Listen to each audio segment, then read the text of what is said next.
Hey, good morning from Jerusalem. Shalom. Good morning. Praise the Lord, everyone. We're at Tel Aviv, Madhyadhara Samudram beach lo unnam. So beautiful beach. Madhyadhara Samudram building Tel Aviv pakkana oddu odisindi ippude.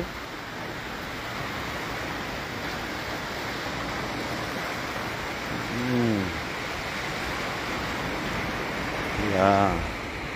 మధ్యధార సముద్రం Tel Aviv పక్కనే beach main highway అలలు సాయంత్రం అయితే full రద్దీగా ఉంటుంది. ప్రెజెంట్గా మనం ఇక్కడ మధ్యధార సముద్రం ఒడ్డున బీచ్లో ఉన్నాం. సో హోటల్ అక్కడ బౌటిక్ అని అక్కడ హోటల్లో ఉన్నాం పైన. సో ఇప్పుడు బయలుదేరుతున్నాము.